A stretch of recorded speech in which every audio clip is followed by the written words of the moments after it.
Hey, Ryan. Hi, this is Sarah Palin.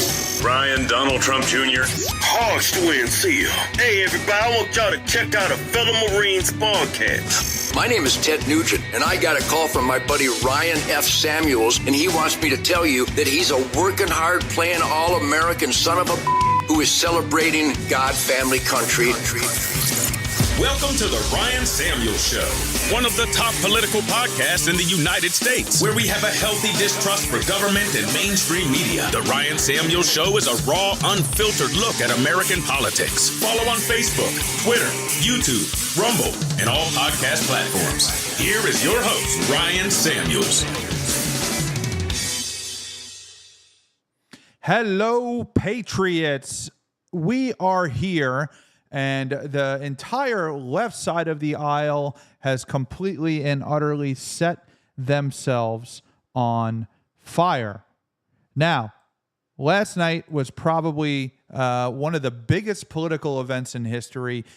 Donald Trump sold out Madison Square Garden, thousands, tens of thousands of people, and even more outside screaming and chanted for Donald Trump. At this point, there are zero reports of protesters in New York City. The polls are still very close, but Donald Trump is ahead on a very small margin.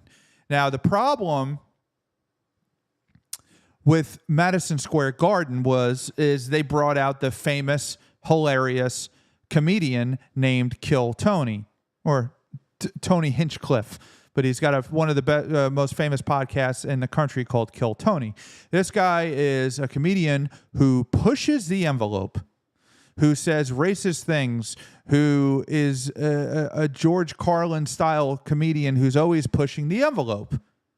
Well, they had him open at the Madison Square Garden rally, and the left is completely losing their minds.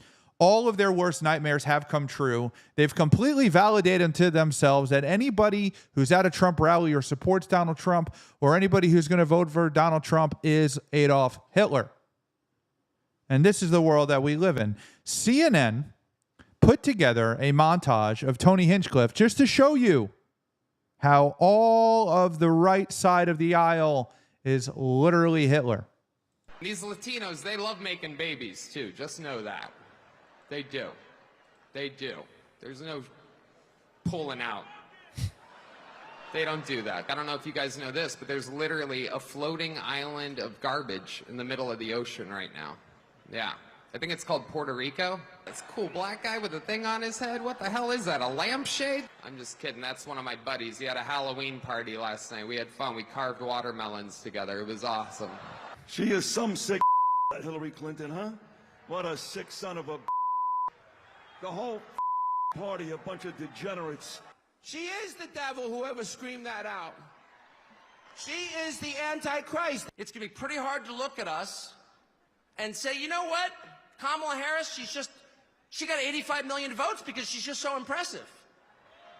As the first Samoan, Malaysian, low IQ, former California prosecutor ever to be elected president. After those disgusting warm-up acts, Trump then ratcheted up his incendiary, vengeful rhetoric. I will launch the largest deportation program in American history to get the criminals out. How is that rhetoric? Somebody explain to me how deporting the illegal people, the criminals, out of the country is rhetoric. Hateful. How is that hateful? I will rescue every city and town that has been invaded and conquered. And when I say the enemy from within, the other side goes crazy, becomes a sound. Oh, how can he say? No, they've done very bad things to this country. They are indeed the enemy from within. But this is who we're fighting. They're the enemy of the people, the press. Just one of the many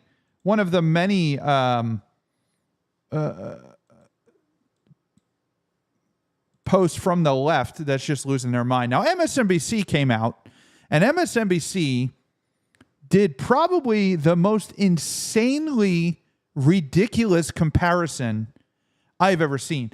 I knew that MSNBC was bad. I understand that they're just a propaganda machine for the Democratic Party, as most news organizations are now. I mean, the days of honest news are over with. But I didn't think that they would honestly stoop this low publicly as a network. Yeah, we've had Joy and a bunch of other reporters on the channel go off the rails and say insane things. But this is actually a full segment, not a conversation that somebody said off script. This is an edited video where they show you the comparisons to why the Trump are Nazis. But that jamboree happening right now, you see it there on your screen, in that place is particularly chilling because in 1939, more than 20,000 supporters of a different fascist leader, Adolf Hitler, packed the garden for a so-called pro-America rally. So understand, if you have an event at Madison Square Garden, you're a Nazi. The New York Knicks, Nazis. New York Rangers, Nazis, 100%, all day long. A rally where speakers voiced anti-Semitic rhetoric from a stage draped with Nazi banners. When a Jewish protester rushed the stage, the Associated Press reported, quote, instantly, a dozen or more stormtroopers set upon him, knocking him down and beating him as he held his head in his arms. Most of his clothing was torn from his body. Later, he was booked for disorderly conduct. Now, against that backdrop of history, Donald Trump, the man who has threatened to use the military against opponents he calls enemies from within.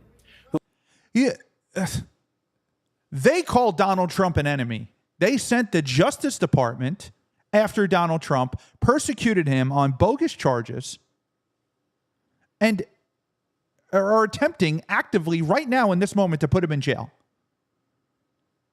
But he says enemies from within, but the left does not consider him an enemy?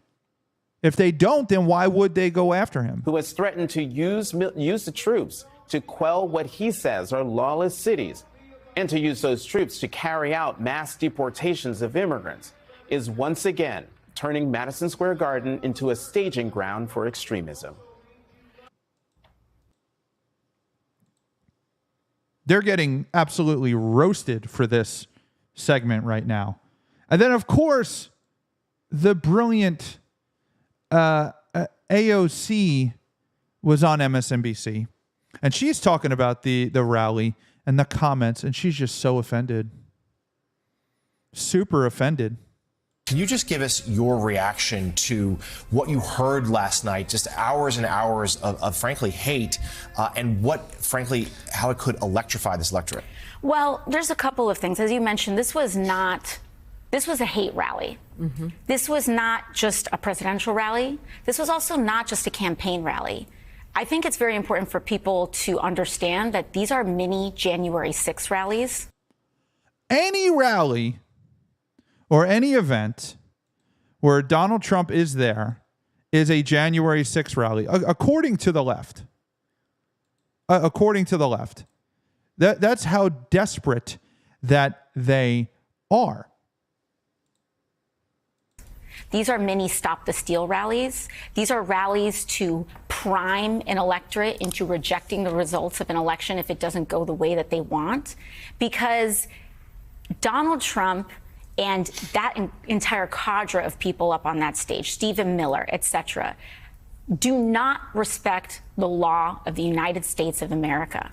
And they either want to win this election or they are using rhetoric of taking it by force. Mm-hmm. That is what they mean, and that's what they're doing when they are inciting violence and hatred against Latinos, against Black Americans, against Americans who don't have children, you have J.D. Vance literally talking about watering down people's right to vote, depending on if they can viably carry a child or not. We have to understand how unhinged this campaign has gotten, and the only reason that the rhetoric has gotten this far is precisely because they are trying to prime the kind of froth that led up to the January 6th attack on the Capitol. Mm-hmm. And So it's very important that we connect those dots. And right now, the campaign is scrambling, and they're trying to blame this rhetoric on a so-called comedian. This is not a comedian. This is the Trump campaign. They invited this rhetoric on their stage for a reason. It was a chorus of speakers on that campaign for a reason. It was vetted, and they knew exactly who was going to say what before they went on. And that has not been proven, and nobody knows that. Nobody knows whether or not Tony Hinchcliffe's whole set was sent in and approved by Donald Trump himself before he got on the stage and started speaking. Nobody knows that. They're assuming that. She's just making that up. So the only backtracking that they're doing right now is just because tens of thousands of Puerto Ricans happen to live in Philadelphia, Florida, Michigan, Wisconsin, and also the several swing seats in the House of Representatives that run through the state of New York, and they're just realizing that they might have made a big error by saying out loud what they're thinking. Can you just give? Well, they didn't say it out loud. Tony Hinchcliffe, who's a comedian, who's not part of the campaign, who just spoke for the campaign, spoke at the campaign rally, he said it. And he doesn't even mean it. It's just a part of his act. But anyway, at the Kamala Harris rally, George Lopez was there speaking. And he made a very offensive comment that nobody seems to be talking about. Donald Trump said he was going to build a wall. And George Lopez said, you better build it in one day, because if you leave that material out there overnight. I am so offended. I am so offended. How dare George Lopez accuse the Latin American community as all of being thieves that are going to steal this material. Yeah, he's a comedian, but he's just saying what they're all thinking. He's just saying what all the Democrats are thinking, because secretly they're just racist Nazis. And then at the Kamala Harris rally, it was just a disaster, an absolute disaster.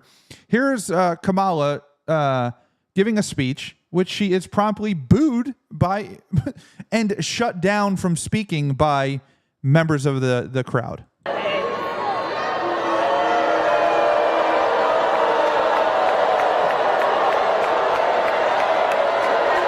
And she doesn't know how to handle it. She just laughs and giggles and points like everybody loves her.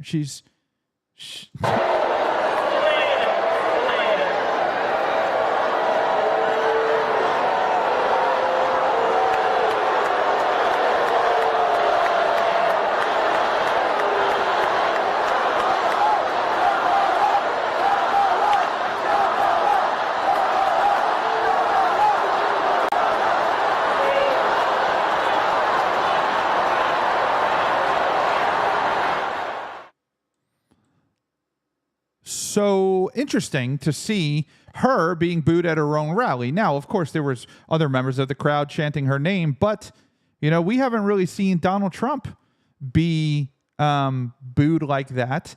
And another hilarious thing that happened at this rally is they march out. Kamala Harris marches out a bunch of doctors for abortion, to testify about how it's definitely women's health, even though we know it's not, but marches them out. Somebody in the crowd has a medical emergency. There's probably 10, 15, 20 doctors on the stage, and they don't know what to do. I think someone needs some medical assistance over here.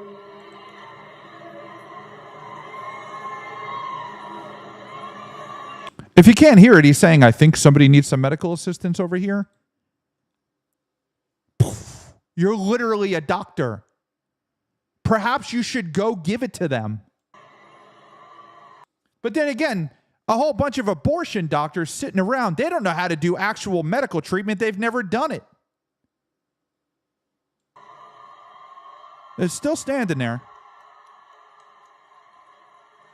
looking around, all the doctors, all these abortion doctors.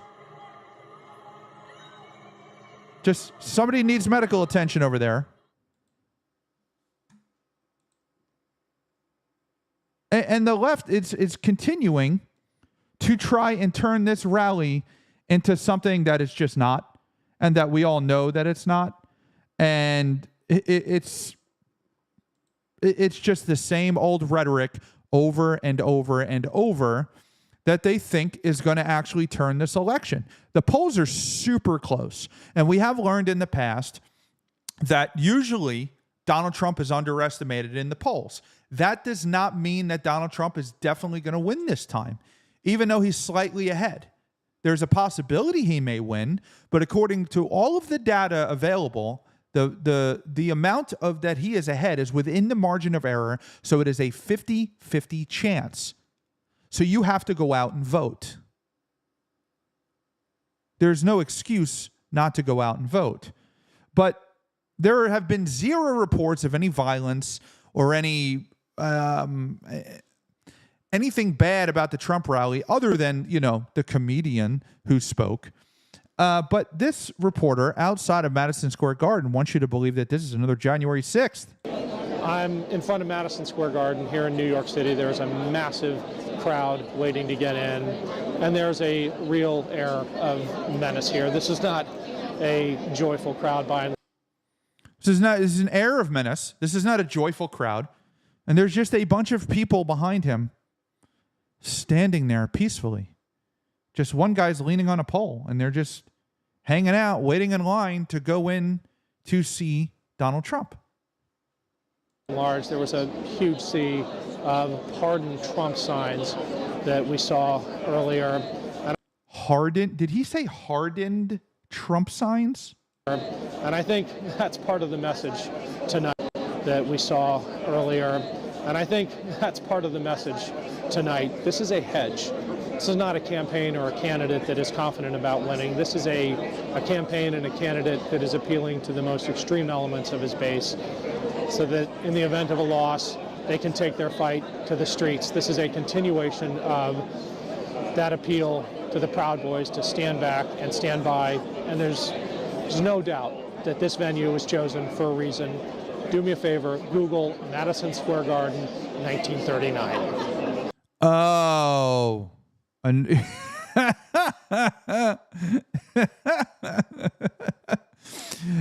Oh, you have to laugh at just the absurdity, the absurd notion of anything that the left is trying to say and trying to turn this into.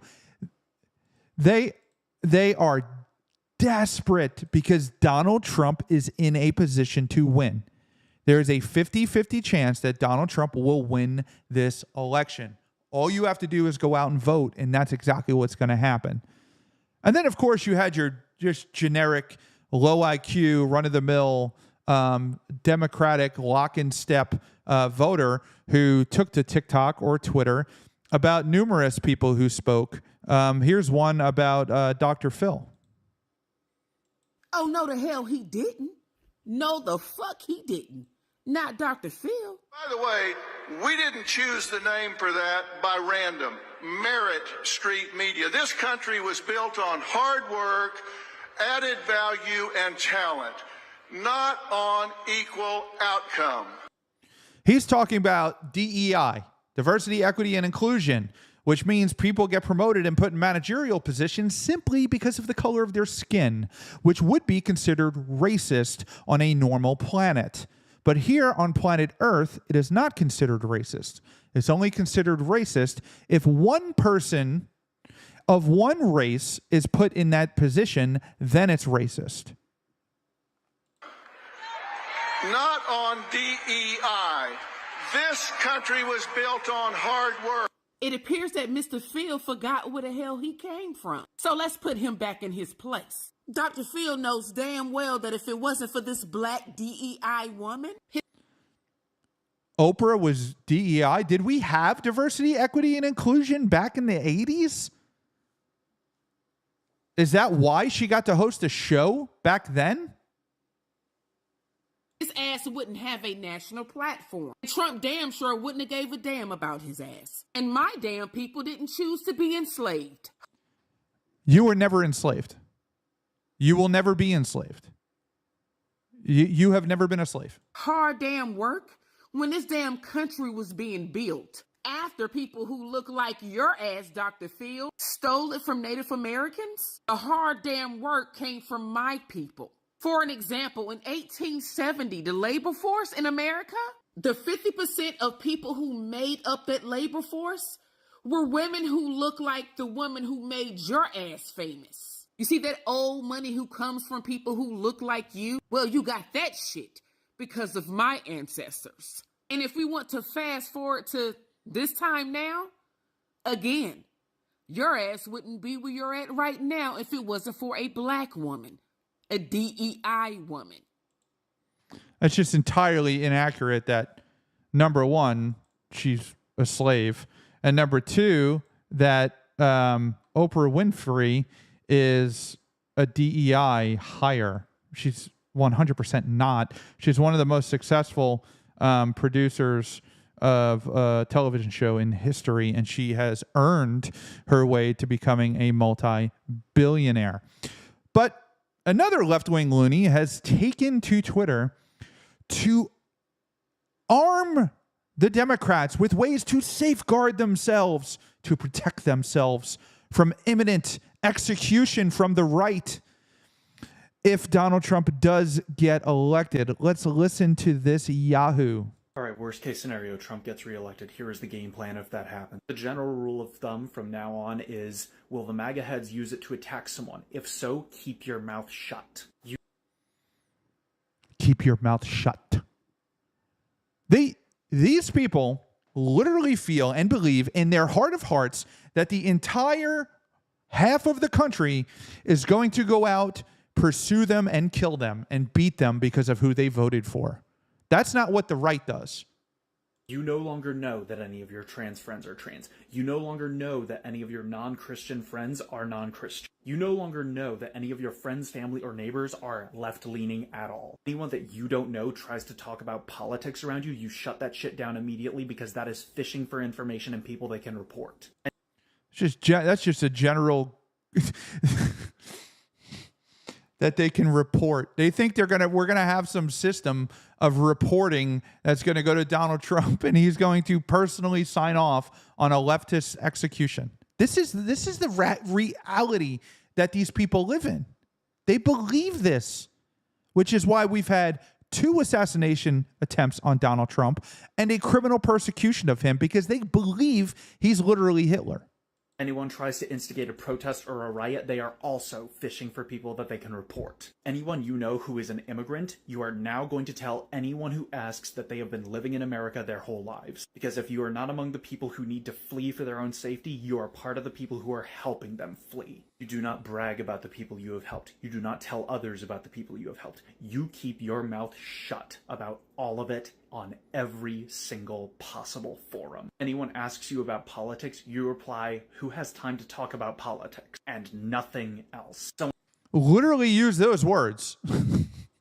Who has time to talk about politics?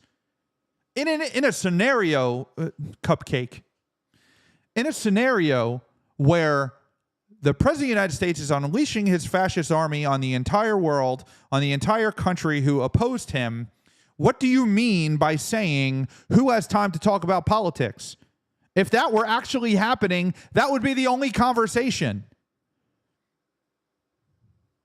Someone asks you your opinion on global warming, you say, I don't talk about politics. Someone asks your opinion on wages and unionization, you say, I don't talk about politics. Someone asks about your opinion on the basic rights of other people, you say, I don't talk about politics. It's gonna hurt, but that's what's gonna help you and others survive.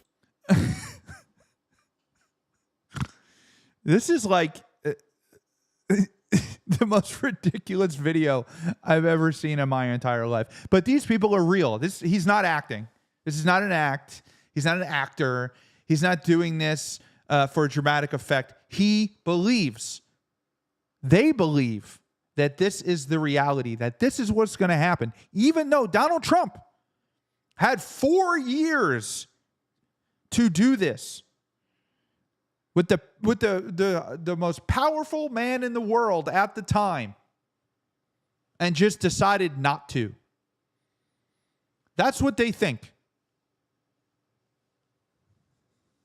These are the basic ground rules for surviving a fascist government, which is 100% what Donald Trump has said on camera he wants to put in place if he gets reelected. I am not trying to tell you that he is guaranteed to win. I am not going to tell you that he is going to successfully overthrow the government. I am telling... So if he wins an election, he overthrew the government. Remember that. Democracy does not prevail in the eyes of the left unless it is the left who prevails. Then it is democracy. That is the only time it is democracy, is when the left actually wins. If they lose, then they stole the election. That's what they're going to say if Donald Trump wins. There's going to be some collusion that they're going to try to cripple him for the next 4 years so that he can't get anything done. MSNBC is also capitalizing on this one very unique incident. Let's listen to this. Breaking news from the Pacific Northwest. State election officials are working to determine how many ballots were destroyed overnight after 2 apparent arson attacks. Drop-off ballot boxes were apparently targeted in Vancouver, Washington, and Portland, Oregon. Police found an incendiary device, that's their frame, inside the Portland ballot drop-off box. County elections officials say fire suppressant inside the drop box protected nearly all the ballots. Only 3 were damaged. But officials in Vancouver fear that hundreds of ballots could have been damaged or even destroyed. It is not clear if the 2 are connected. The FBI is investigating. Breaking news.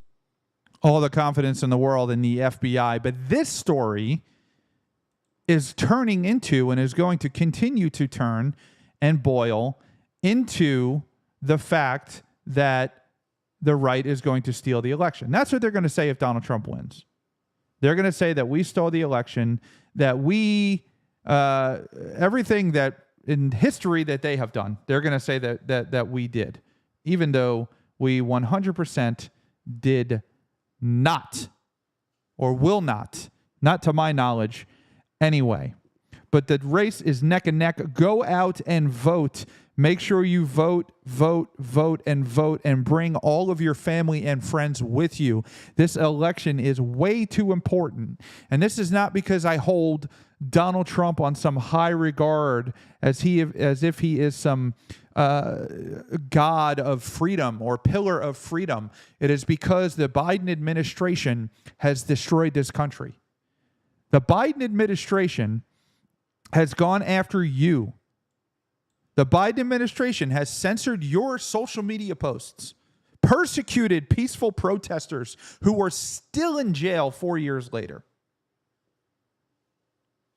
They've gone after their political opponents. They went after Donald Trump. Anybody who has watched this show knows I was never a huge Donald Trump fan. Never. I've grown to like him and respect him because I've seen what they're doing to him, and it's absolutely absurd to think that the Department of Justice would go after a former president. And not just any former president. It's not like Donald Trump can't run again. If he had done his 2 terms and they went after him, it wouldn't be as suspicious as, oh my God, we need to file 96 felony charges on him in order to stop him from getting elected or running again. But the plan backfired because it gave him more momentum. And the more they pushed, the more he grew. And now he's the only candidate with a slight advantage to win back the presidency.